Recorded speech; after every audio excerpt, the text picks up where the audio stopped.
우리 하나님 말씀 보겠습니다. 아모스서 8장 11절부터 14절 말씀입니다. 구약 성경 아모스서 8장 11절부터 14절까지 말씀입니다. 11절부터 14절까지 한 절씩 교독합니다.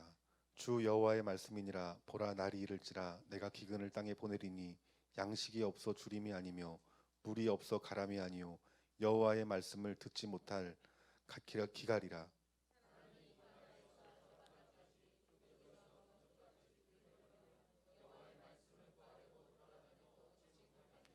그날에 아름다운 처녀와 젊은 남자가 다 갈아여 쓰러지리라.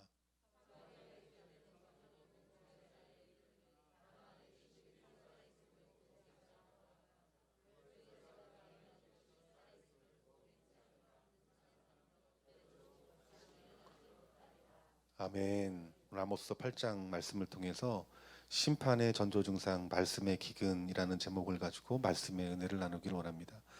오늘 본문을 기록한 이 아모스는 예수님이 오시기 전에 700년 전에 이스라엘에서 활약했던 하나님의 선지자입니다. 그런데 오늘 이 아모스가 말씀하는 것은 무엇이냐면 하나님의 심판이 있기 전에 전조 증상이 있다는 거예요. 그것이 무엇이냐면 말씀의 기갈이다, 말씀의 가뭄이다 라고 말씀하고 있다는 거예요. 오늘 11절부터 13절까지 말씀 보니까 내가 기근을 땅에 보내리니 라고 말씀합니다. 그러면서 양식이 없어 주림이 아니요 물이 없어 가람이 아니요 여호와의 말씀을 듣지 못한 기갈이다 라고 말씀하고 있다라는 거예요. 그러니까 하나님의 심판은 우리들이 생각하기에는 먹고 마시는 것에 대해서 문제가 생기면 이것이 하나님의 심판인 줄 알지만 하나님은 그렇지 않다는 거예요. 하나님의 심판은 무엇이냐면 더 이상 하나님이 그들의 백성 가운데 말씀하시지 않는 것이 이것이 심판이라고 말씀하고 있는 거예요. 우리가 신앙생활하면서 직장생활, 사업도 잘 되고 자녀도 속썩이지 않고 평안하니까 하나님이 나를 복 주신 줄을 복 주신 줄을 아는 것은 착각일 수 있다는 거예요. 정말 축복은 무엇이냐면은 내 삶 가운데 속에서 내가 굶든지 아니면 배부르든지 이것이 중요한 것이 아니라 살아계신 하나님의 말씀들이 내 귀에 들려지는 것이 이것이 복받은 삶임을 하나님께서 말씀하시고 있는 것이라는 거예요.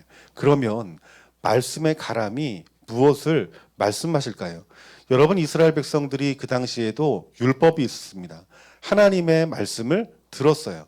그런데 그들이 하나님의 말씀을 듣고 율법이 있음에도 불구하고 하나님께서는 뭐라 말씀하냐면 말씀에 기근이 있을 것이다. 우리도 지금 여러분 성경 말씀이 있고 또 오늘도 우리가 설교 말씀을 듣잖아요.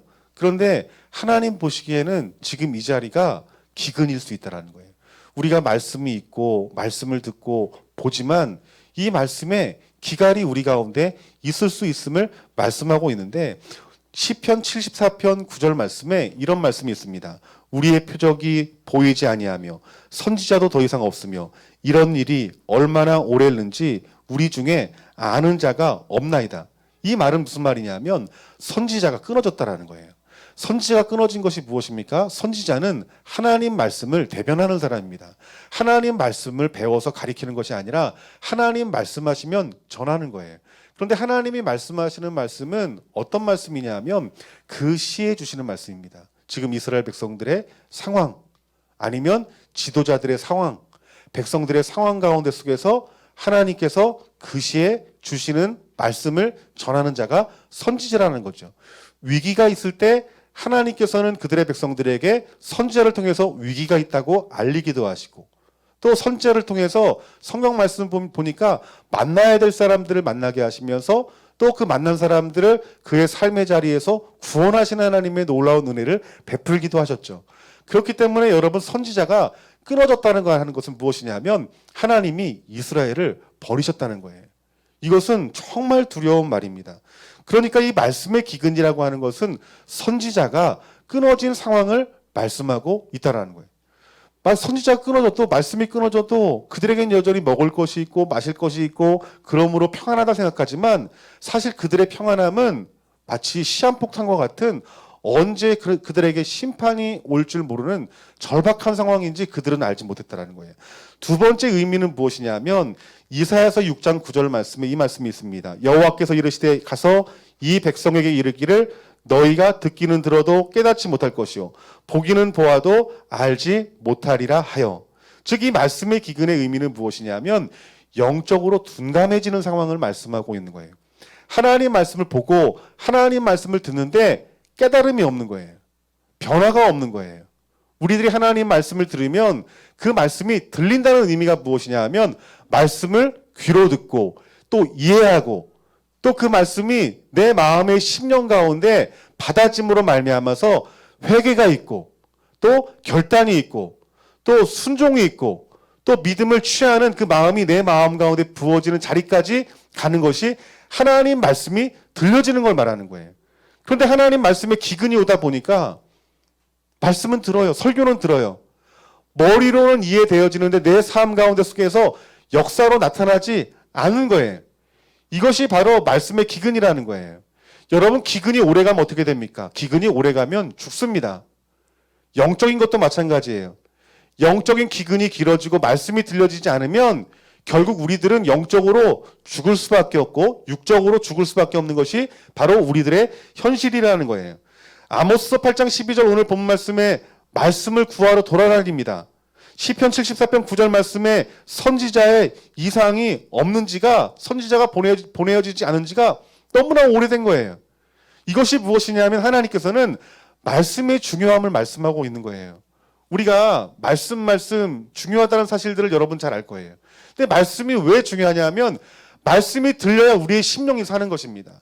말씀이 들려져야 우리의 치유가 나타나는 것이고 말씀이 들려져야 귀신이 쫓겨나는 것이고 말씀이 있어야 우리 가운데 비전이 생기는 것이고 우리 가운데 믿음이 부어지는 거예요. 그러니까 이 말씀이 들려지지도 않고 보여지지도 않고 느껴지지도 않고 그러니까 변화도 못 일으키는 거예요. 구원의 확신함도 점점 미뤄져 버려가고 소망은 점점 끊어져 가고 그냥 죽지 못해 사는 거예요. 어쩔 수 없이 사는 거예요. 그 말씀의 이 가람, 이 말씀의 기근이 있는 후에 북이스라엘은 심판당했고 남유다도 심판당했어요. 예수님께서 그 당시 이스라엘 백성들에게 주의 복음을 전하면서 그들이 구원받기를 원했어요. 근데 이스라엘 백성들이 그 예수님의 경고를 들었음에도 불구하고 그 경고를 받지 않았습니다. 이것이 무엇이냐면 그 백성들 가운데 말씀의 기근이 있었기 때문인 거예요. 결국 그 후에 예수님의 말씀대로 어떤 일이 일어났습니까? 로마로부터 말미암아 예루살렘 성이 함락이 되고 말면서 돌 하나도 남김없이 다 무너지고 말았죠. 그러니까 우리의 이 말씀의 가람이라고 하는 것은 우리가 곧 죽는 것을 말하고 있는 거예요. 혹시 여러분들은 지금 하나님 말씀이 들리십니까? 말씀의 가람을 느끼지 않습니까? 더 이상 가물어서는 안 됩니다. 하나님 말씀에 반응되어지도록 하나님 말씀이 우리 안에 살도록 우리를 깨워야 됩니다.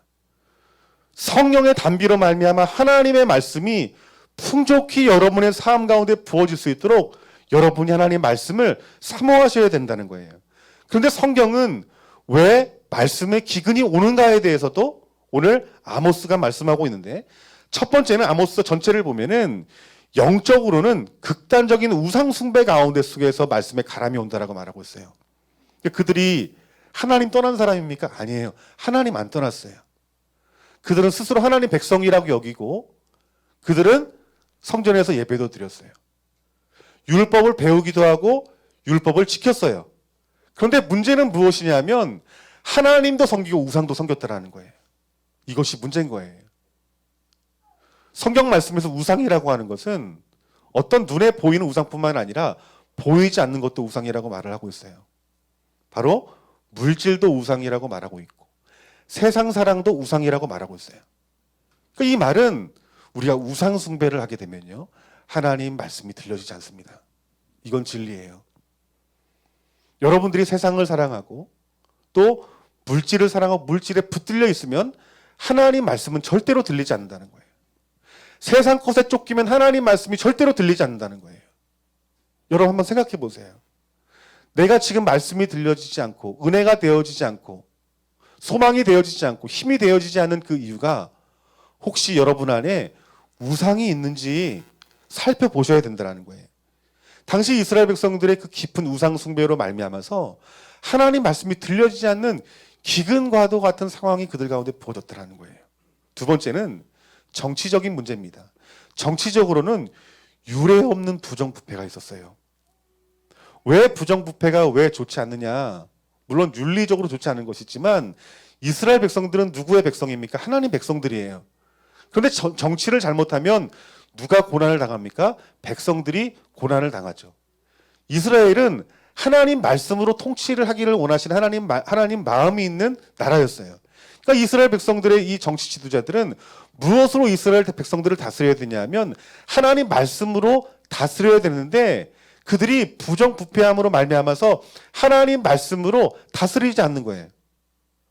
내가 물질을 더 벌기 위해서는, 명예를 얻기 위해서는, 힘을 더 얻기 위해서는 누구 하나 죽여도 누구 하나 것을 빼앗아도 아무런 양심의 가책을 받지 않았다라는 거예요. 돈을 벌기 위해서는, 더 많은 돈을 벌기 위해서는 비리를 저지르고 또 뒷돈을 주는 이것이 아무 문제가 되지 않은 거예요. 그러면 이러한 일들로 말미암아서 누가 고난받습니까? 그들의 백성들이 고난받는 거예요. 그들의 백성들은 힘이 없어요. 가진 것이 없어요. 가난해요.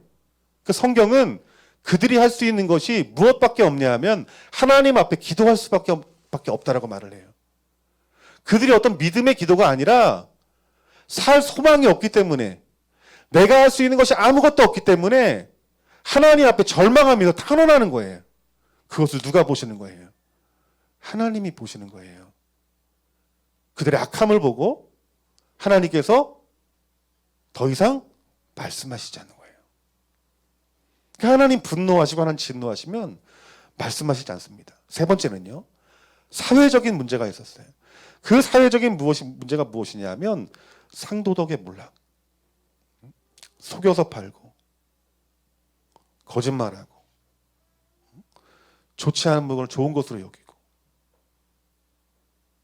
이익을 얻기 위해서는 수단과 방법을 가리지 않고, 또 하나의 문제가 있습니다.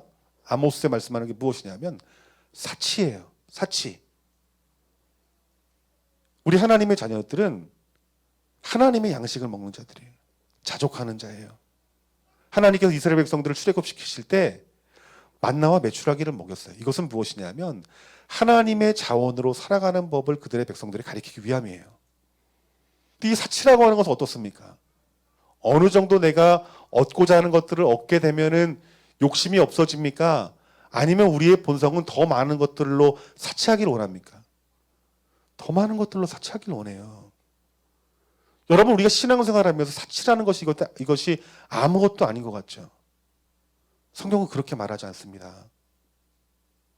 우리가 보면은 가난할 때 신앙생활 잘합니다. 어려울 때 신앙생활 잘해요. 근데 우리들이 무언가 얻게 되고 누리게 되고 그것들을 사치스러운 것들을 우리가 갖게 되면은 우리의 신앙은 여러분 뜨거워질 수 없어요. 주님과 가까이 하기는 정말 힘듭니다. 우리의 몸을 쳐서 우리가 깨어서 기도하지 않으면 우리 자신을 지키는 것은 정말 힘들어요. 지금 이스라엘 백성들이 그 수많은 그 사치로 말미암아서 그들이 배를 부르고 있는 그들의 모습들을 보면서 하나님은 말씀하시지 않았음을 말씀하고 있는 거예요. 또 하나는 성적인 분란입니다. 성적인 타락이에요. 그 하나님 말씀이 가람이 왔다라는 거예요. 저는 이 말씀을 보면서 이 나라 이민족을 보게 돼요. 이 나라 이민족이 하나님 말씀이 들려지고 교회마다 부흥이 있어야 되는데 점점 교회 수는 줄어들어요. 성도들은 교회를 떠나요. 수많은 교회에서 젊은이들이 교회에 채워지지 않아요. 대학생들의 복음화는 1%도 되지 않아요. 교회가 텅텅 비어가고 교회가 노령화되어 갑니다. 그리스도인들이 빛과 소금의 역할을 감당해야 되는데 빛과 소금의 역할을 감당하지 못해요. 세상을 정복해야 되는데 오히려 정복을 당합니다. 왜 이런 일이 일어날까요? 다른 데 있지 않습니다. 말씀에 기근이 있기 때문인 거예요. 말씀이 들려지면 예수님을 만납니다. 말씀이 들려지면 소망이 부어집니다. 말씀이 들려지면 여호수아처럼 세상을 정복할 힘이 그들 가운데 부어지는 거예요. 그러니까 지금 이 나라 이 민족에 정말 필요한 것은 다른 게 아니에요. 이 땅의 교회 가운데 담비와 같은 하나님의 그 말씀들이 교회 가운데 증거되어줘야 된다는 거예요. 지금까지 여러분 교회 설교가 없었습니까? 성경 말씀이 없었습니까? 그렇지 않죠. 그런데 가람이 있는 거예요. 그러면 원인을 알아야 되잖아요. 그 이유를 알아야 되잖아요. 얼마 전에 몇몇 목사님들과 이런 교제를 나눴어요. 근데 목사님들이 어떤 좀 이렇게 청년부 사역하시는 분, 또 어떤 이렇게 큰 집회를 주도하시는 분, 이런 분들이 어떤 영향력이 있는 목사님들 교제를 나눴는데 목사님들이 이런 얘기를 합니다. 참 이런 말하기가 그렇지만은 성령님의 역사가 사라진 지가 정말 오래된 것 같다고. 예전에 집회를 하면 하나님이 막 임재하시고 역사하신 사건들이 정말 많았는데 점점 갈수록 이렇게 하나님이 일하시는 것들이 보여지지 않는다고. 저는 그 말씀을 들으면서 그 말씀에 저도 동의를 합니다. 동의를 했어요. 맞다고. 이건 제 개인적인 생각입니다, 여러분들. 2013년도에 여러분 어떤 일이 있었는지 아세요? WCC 총회가 부산에서 여러분 열렸어요. 이때 여러분 어떤 일이 일어났냐면은 구술하기도 하고 주술 의식을 벌이기도 하고 또 이때 동성애 목소리가 굉장히 커지기 시작했던 때가 이때였습니다. 그때 이 총회장은 이 WCC는 어떤 동성애를 옹호하지 않는다라고 말은 했지만 그 결과는 그렇지 않았어요. 분명히 성경은 예수 그리스도의 이름 외에는 다른 이름에는 구원이 없다고 말씀했어요. 복음을 증거하는 것은 예수 그리스도를 영접하게 하여서 하나님 나라를 꿈꾸고 하나님 나라를 바라며 구원 얻는 것이 이것이 복음이에요. 그런데 여러분 이런 어떤 그 진리가 사라지고 그곳이 배교하는 곳이 되어지고 우상 숭배를 하는 곳이 되어져 버리고 말았다라는 거예요. 어떤 분은 그 일들에 대해서 사탄의 향연이라고 말할 정도로 큰 이렇게 분노와 걱정을 하신 어떤 교회 목사님도 계신 것들로 저는 들은 기억이 나요. 근데 이때 여러분이 7년 전에 저는 어떤 생각이 드냐면 이때부터 말씀에 급속한 가람이 오지 않았나라는 생각이 들어요. 제 주변의 어떤 목사님들, 우리 교회를 보더라도. 여러분 이 우상 숭배와 또한 이 성적인 타락은요 아무런 영향을 주는 것이 아니에요. 영적인 영향이 반드시 있습니다. 근데 그 영적인 영향이 무엇이냐면 그 영적인 영향은 하나님 말씀이 교회 가운데 들리질 않는 거예요. 많은 교회가 예수님이 유일한 구원이십니다라는 것에 동의하지 않습니다. 또 하나님 행하신 그 놀라운 일들은 신화라고 말하시는 목사님들도 많아요. 하나님 말씀을 자의로 해석하면서 자의로 전하는 교회와 목사님들이 얼마나 많은지 모릅니다. 이것이 무엇이냐면 이것이 바로 말씀을 가라게 하는 일이라는 거예요. 오늘 본문 말씀에 선지자를 보내지 않았다라고 말하고 있어요. 이 당시 선지자가 있었을까요? 없었을까요? 있었습니다. 그런데 성경은 그 당시에 참 선지자가 있고 거짓 선지자가 있었다라고 말씀하고 있어요. 근데 이 말씀은 뭐예요? 하나님께 참 선지자에게 하나님 말씀을 하지 않았다라는 거예요. 이 시대에 교회가 많고 목사님들이 많은 것이 희망이 있는 것이 아닙니다. 정말 중요한 것은 이 시대에 대한민국의 교회 가운데 참된 교회와 참된 종이 얼마나 있느냐가 중요한 거예요. 목회자는 말씀을 연구하고 말씀을 풀어서 설교하는 사람이 아닙니다. 목사는 하나님 말씀을 받는 사람이에요. 이 시대에 그 시에 주시는 말씀을 받고 그 말씀을 전하는 자가 선지자와 같은 주의 종인 거예요. 근데 선지자가 없는 거예요. 말씀에 대하여, 말씀에 관하여는 배우지만 하나님 말씀이 들리지 않으니까 우리가 뭘 준비해야 되고 또 우리가 무엇을 해야 되고 무엇을 회개해야 될지조차 모르는 거예요. 지금 이 아모스가 있을 이 당시에 성적인 이 타락이 있었다고 말하는데 지금 이 대한민국이 얼마나 성적으로 타락해져 있습니까? 근데 우리는 요즘 동성애에 대한 문제 때문에 이 성적인 타락에만 민감해져 있는데 사실 아모스서는 이 성적인 타락에 대해서 말씀하지만 더 많은 비중을 둬서 말씀하고 있는 것이 무엇이냐면 바로 부정부패예요. 부정부패로 말미암아 고통당하는 그들의 백성들에 대해서 하나님이 진노하시고 있다는 거예요. 그러니까 우리가 예수님 믿으면서 우리가 사업도 하고 장사도 하고 직장생활도 하죠.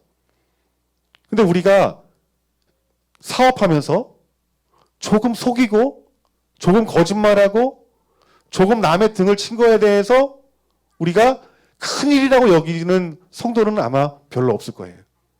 어떻게 우리가 정직하게 장사할 수 있어?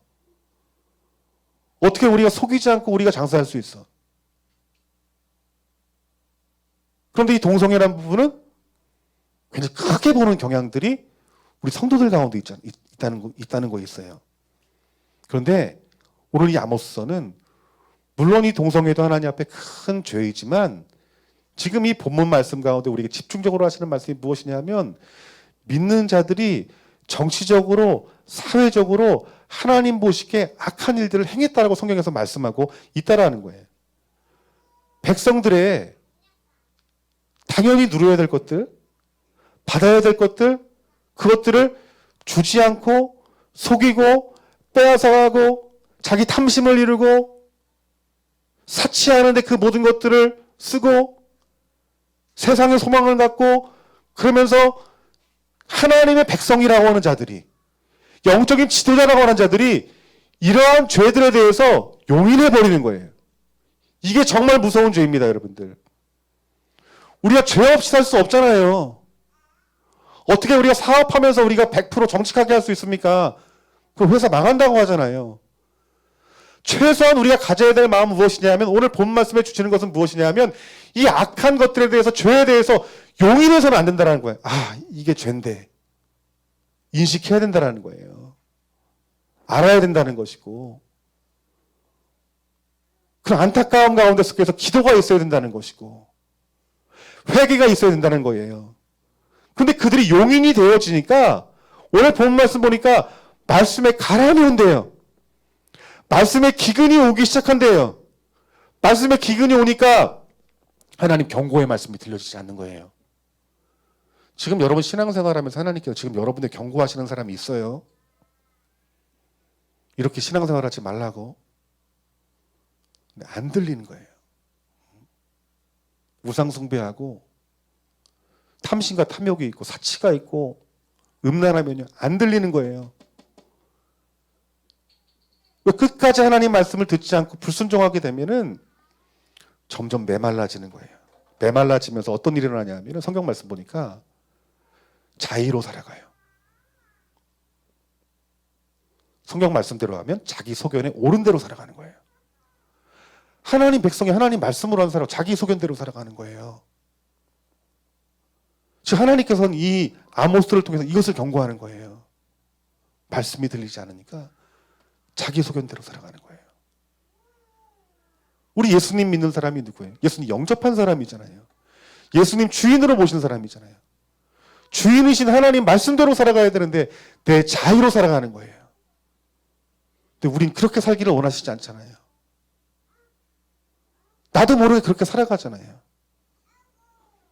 우리 근본적인 문제를 해결해야 됩니다. 그 근본적인 문제는 무엇이냐면 말씀이 들려져야 돼요. 말씀이 들려지는 자리로 가야 돼요. 여러분 안에 있는 영적인 우상이 없는지, 내가 직장 생활하면서 사업하면서 부정부패는 없는지, 내 사업으로 인해서 내 일로 인하여서 어려운 사람이 고통당하고 있지 않는지, 내 월급은 제대로 주는지, 내가 속이지는 않는지, 내가 탐심과 탐욕이 있어서 세상의 것들로 말하며 사치를 부리고 있지 않은지, 내 음란한 가운데 성적인 타락이 있지 않은지 내 자신을 돌보고 점검해야 된다는 거예요. 근데 이것은 민족에게 주신 말씀이에요. 개인에게 주신 말씀이기도 하죠. 먼저 민족에게 주신 말씀이에요. 이스라엘에게 주신 말씀이라는 거예요. 그러면 이 나라 이 민족에 대해서 여러분 무엇을 기도해야 될까요? 지금도 개개인에게 어떤 영적인 어떤 삶을 추구하는 자들에게는 하나님 말씀 들려주십니다. 그렇죠? 그런데 문제는 무엇이냐면 이 대한민국에 대해서 말씀해 주지 않는다는 게 큰 문제인 거예요. 왜냐하면 나라가 망하면 여러분도 망하는 거예요. 여러분이 아무리 복받아도 나라가 하나님께 버려버리시면 우리들이 여러분 심판받는 거 아닙니까? 개인적인 복 이전에 나라가 먼저 복을 받아야 되는 거예요.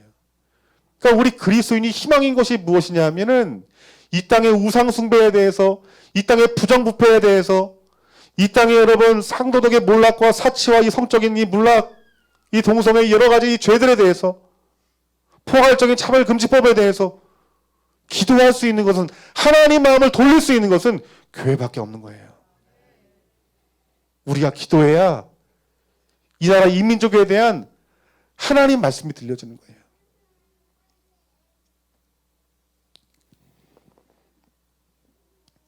여러분 지금도 말씀의 기근이 있다는 사실들을 여러분 믿으셔야 됩니다.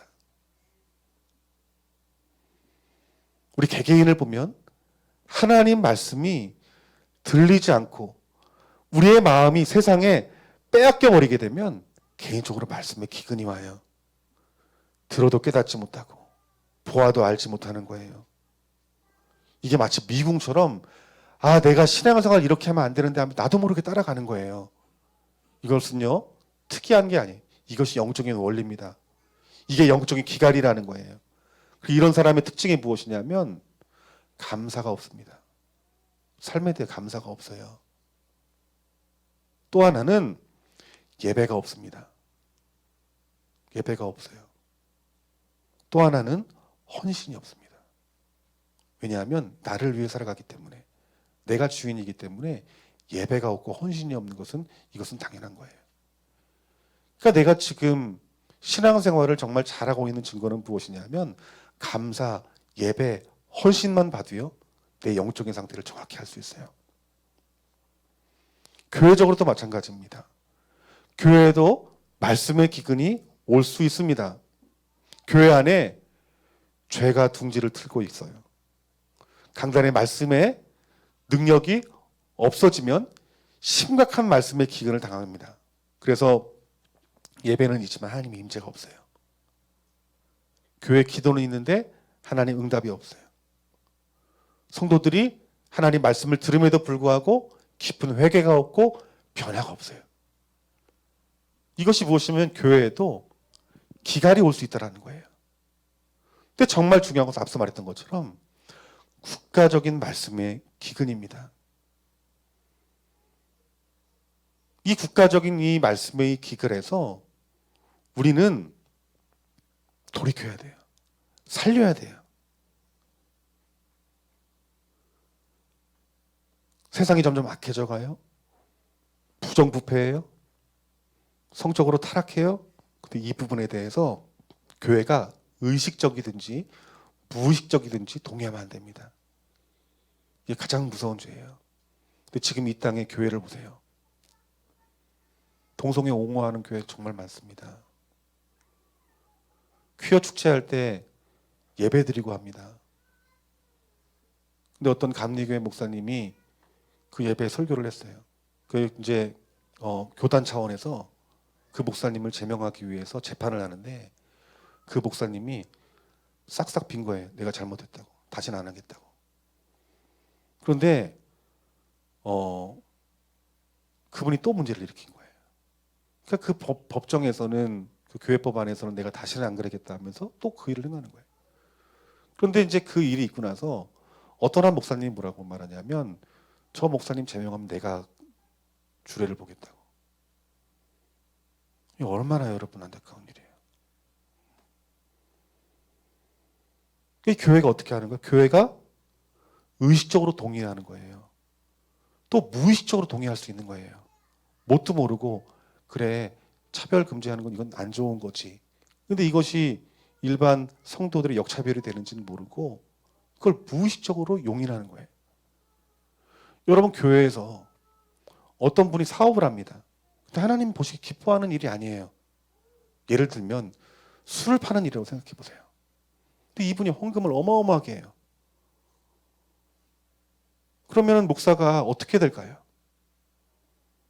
말해야죠. 기도하시면서 직장을 바꾸시는 것이 어떻겠냐고. 하나님 기뻐하시는 직업이라고. 근데 그 말을 합니까? 말하지 않는 거예요. 제 아시는 목사님이 이런 얘기를 해요. 제주도에 제일 큰 룸사롱을 하는 제주도에 그 미인이 거기다 모였대요. 그 말이.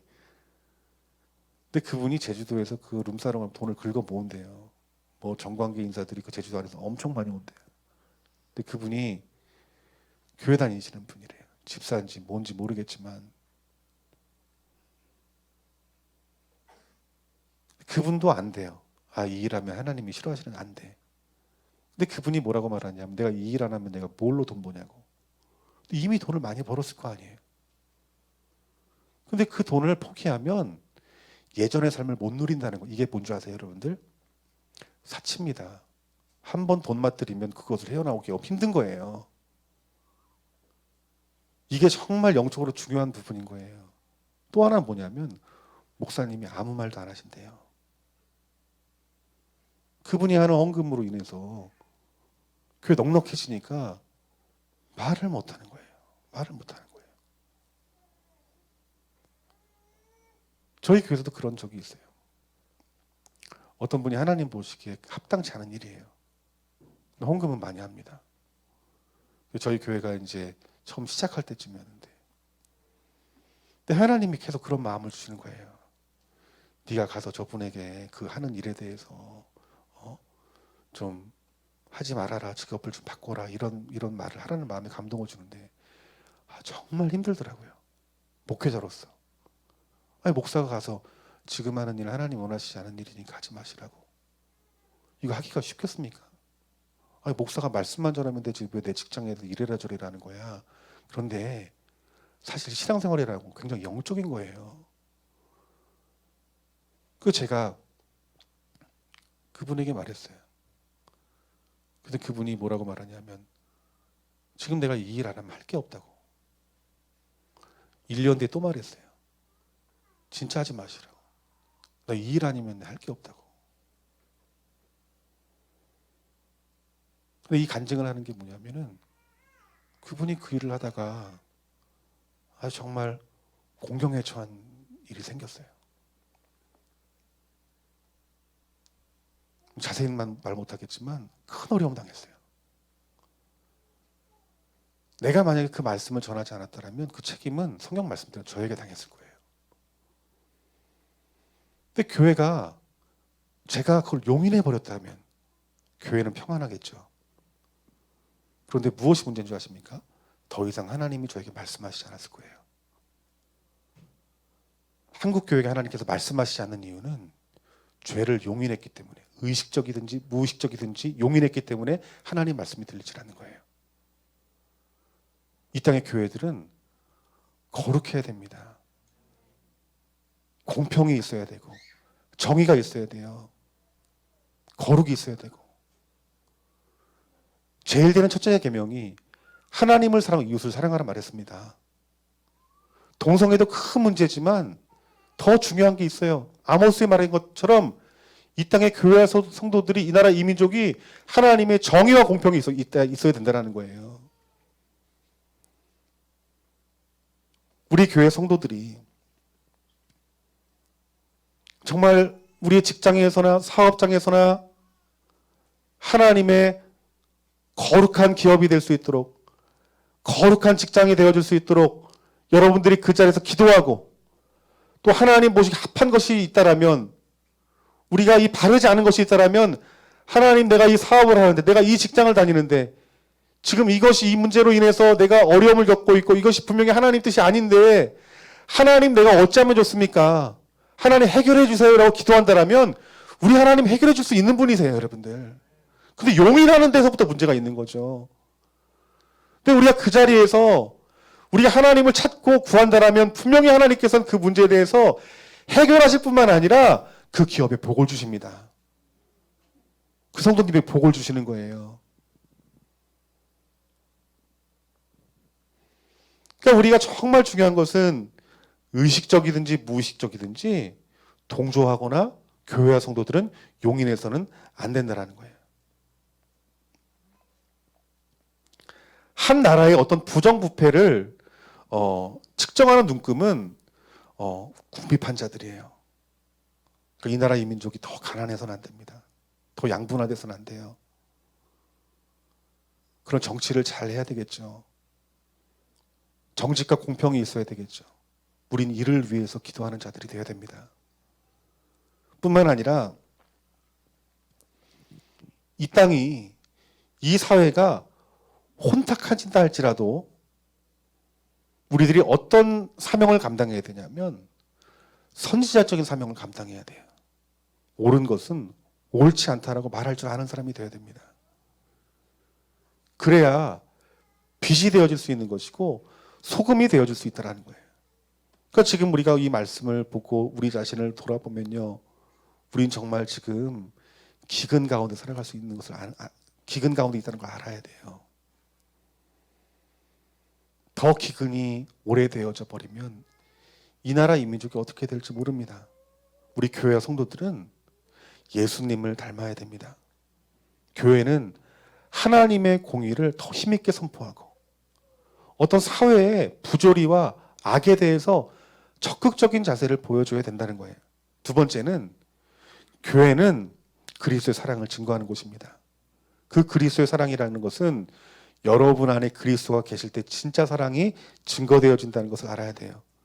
그래서 소외되어진 자, 궁핍한 자, 질병 가운데 있는 자, 이들에게 가서 복음을 전해야 됩니다. 그래야 하나님 말씀이 들려지는 거예요. 이 나라 이 민족이 하나님의 정의와 공평을 가지고 또 여러분들이 그리스도의 사랑을 가지고 그 사랑이 필요한 자들을 찾아다닌다면 하나님께서 은혜를 주실 거예요. 그 은혜가 뭘까요? 하나님 말씀이 들려지는 은혜가 여러분 가운데 부어질 것입니다. 세 번째는 복음으로 새 사람을 만들어야 돼요. 정치인 한 사람이 예수님 만나고 새 사람이 된다면 정책이 바뀔 거예요. 얼마나 귀한 일입니까? 복음은 사람을 변화시키는 능력이 있습니다. 그렇기 때문에 우리들은 복음을 전하는 데 힘쓰고 복음을 위해서 기도하는 자가 되어야 되는 것이에요. 또 하나, 네 번째는 이 땅의 위정자들, 정부를 위해서 여러분 기도해야 됩니다. 여러분 여당 야당이 중요한 게 아니에요. 진보와 보수가 이게 중요한 게 아니에요. 이 부분에 대해서 교회에 대해서 말하는 것은 사실 건강하지 않습니다. 교회에서는 여당이 야당이 진보가 보수가 중요한 게 아니라 하나님 말씀으로 나라를 다스릴 그 정당이 세워지고 그리고 지도자들이 세워지는 것이 더 중요한 것이에요. 그래서 여당이건 야당이건 하나님 말씀에 반하는 정책을 세운다면 우린 한 목소리로 아니라고 말할 수 있는 용기가 필요한 거예요. 또 그들이 하나님 보시기에 칭찬할 만한 정책을 한다면 우리는 박수를 보내야 되고 격려를 해야 되는 것이 그리스도인입니다. 사람이 하는 여러분 정당, 이 정치는 소망이 없습니다. 참된 소망은 하나님께 있는 거예요. 하나님 말씀 가운데 있는 거예요. 세상 사람들은 하나님을 모르죠. 하나님 말씀을 모르죠. 하나님 법대로 나라를 세워가는 게 복받는다는 사실들을 모르죠. 그렇기 때문에 그들은 자의적으로 그들이 법을 만들고 정책을 세워가는 거예요. 이것이 하나님 앞에 죄인지도 모르고. 근데 우리는 영적인 이 사실들을 알고 하나님 말씀을 아는 자들이니까 어떻게 됩니까? 그 나라들을 위해서, 정치가들을 위해서, 정책을 만드는 자들을 위해서 기도해야 되는 거예요. 그리고 하나님의 이 진리의 말씀을 전해야 되는 것입니다.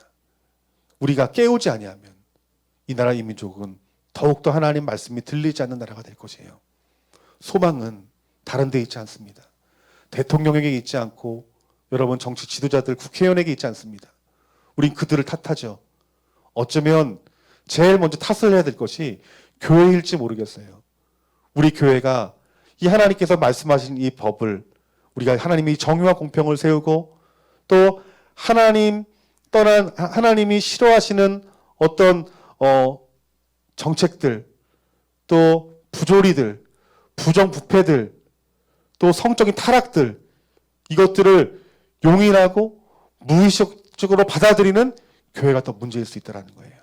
교회에 하나님 말씀이 들려진다면 이 나라 이 민족에 하나님 말씀이 들려진다면 하나님은 변화시킬 수 있을 만한 능력을 갖고 계신 분이십니다. 정말 우리는 말씀의 기근 속에 살고 있어요. 여러분 이제 하나님 말씀이 단비처럼 대한민국 땅 가운데 내려야 됩니다. 여러분 가정과 여러분의 기업 가운데 하나님 말씀의 단비가 여러분 가운데 흘러 넘쳐야 될 줄 믿습니다. 오늘 여러분 안에 있는 우상 숭배를 나사렛 예수님의 십자가에 못 박으시고 여러분의 그 부정부패를 죄로 여기고 하나님 어쩌면 좋습니까? 라고 기도하십시오. 100% 거룩할 수는 없잖아요. 100% 완벽할 수는 없잖아요. 하지만 죄를 죄로 여기고 하나님 앞에 긍휼히 여기는 마음을 가지면 하나님께서 여러분들의 기업을 직장을 이끌어갈 만한 말씀을 분명히 해주신다는 것입니다. 기도하지 않기 때문이에요. 또 하나 여러분 사치기, 탐심과 탐욕의 문제예요. 이것이 하나님 말씀을 막습니다. 여러분이 지금 가장 많은 시간을 보내고 있고 무엇으로 여러분 시간을 보내는 것을 가장 기뻐하십니까? 이것이 사치의 문제일 수 있어요. 우리가 사치스럽게 하면 분명히 아모스가 말하기를 말씀에 가람이 온다라고 말하고 있어요. 여러분들이 세상에 잘 먹고 잘 살아도요. 영적으로는 가난해지셔야 됩니다. 그래야 우리의 영이 사는 거예요. 또 하나 성적인 문제에 대해서 우리 자신을 거룩하게 지켜야 됩니다. 그럴 때 여러분 개개인에게 들려주신 하나님의 말씀이 들려질 것이고 우리 교회와 또 여러분 직장과 학교 가운데 속에 여러분 하나님 말씀이 그 시에 들려질 것이고 크게는 이 나라 이 민족에게 주신 하나님 말씀이 들려짐으로 말미암아 평양 대붕의 놀라운 역사가 이 한국 땅에 다시 한번 역사하는 놀라운 은혜가 부어질 줄 믿습니다. 우리가 이제 월요일 저녁부터 우리가 6일 동안 7일 동안 새 생명 예배를 드립니다. 제가 사실 3주 전부터 우리가 이 예배를 위해서 기도했잖아요. 근데 우리 2주 기도하고 나서 정부의 시책이 나왔어요. 정식적인 예배 외에는 모이지 않을 것을 권고를 했죠. 제가 기도하고 나서 한창 새벽 예배를 드리고 나서 제가 정말 고민이 많았습니다. 어떻게 해야 될까? 우리 좋은 나무긴 그동안 이 정부의 시책대로 우리가 잘 지켜 행했습니다. 하나님이 이런 마음에 감동을 주시는 거예요.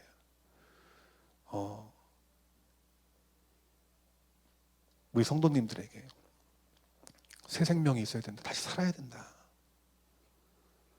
그래서 제가 용기를 냈습니다. 하나님이 마음에 감동 주신 대로 이 정부의 시책대로 우리가 방역은 철저히 하지만 우리 6일 동안 하나님 앞에 들어야 될 말씀 들을 수 있도록 용기 내겠습니다. 성도님들이 좀 어려운 마음을 갖고 있어도 부족한 주의 종이 하나님 앞에 받은 응답이니 여러분 동의해 주셨으면 좋겠고요. 정말 이 6일 동안 우리가 질서 있게 드려지는 그 예배 가운데 속에서 하나님 부어주시는 말씀들이 반드시 여러분 가운데 있을 거예요. 정말 우리에게 필요한 것은 다른 게 아닙니다. 코로나 바이러스가 물러가는 것도 중요하고 여러분의 직장과 사업장이 잘 되는 것도 중요하고 여러분의 자녀가 잘 되는 것도 중요하지만 정말 중요한 문제가 있는데 그것이 무엇이냐면 지금 말씀이 들리지 않아서 쩍쩍 갈라진 그 내 심령에 성령의 단비가 내려줘야 되는 거예요. 말씀이 내 안에 단비가 내려지면 제가 살고요. 여러분 가정의 자녀들이 살고 여러분의 기업이 살고 크게는 누가 삽니까? 이 나라 이 민족이 삽니다. 저는 여러분들이 이 고난 가운데 속에서 어려움 가운데 드려지는 이 7일간의 예배는 준비된 하나님의 은혜가 반드시 저는 있을 줄 믿습니다. 그 모든 우리 청년의 때 청년들 중고등부 친구들 다 와서요. 우리 1m 간격 두고 정말 주님을 찾고 부르짖었으면 좋겠어요. 저희가 새벽 예배와 저녁 예배를 드립니다. 여러분 직장 다니시는 분 바쁘실 줄 알아요. 여러분 일찍 오셔서 예배 드리고 예배 드리자마자 직장으로 바로 가신다고 생각하시고 여러분 예배 드렸으면 좋겠습니다. 제가 이렇게 부탁드리는 건 뭐냐면은 이 말씀의 가람에서 벗어나셔야 됩니다, 여러분들. 지금 이 나라 이 민족 구석구석 교회들이 말씀의 가람으로 지금 너무나 많은 교회와 많은 성도들이 자의적으로 살아가고 있어요. 그러다 하나님의 진노가 있습니다. 심판이 있습니다. 돌이키셔야 됩니다. 오늘 우리 좋은 나무교 성도님들이 정말 이 말씀이 가란 이 시대에 여러분 우리 지난번에 그저께 보니까 의정부의 비가 억수같이 오더라고요. 근데 제가 이 막내 애들을 데리러 가는데 남양주 쪽 저기 이렇게 그 남양주 경기가 어디죠? 거기 동네에 하나 있던데.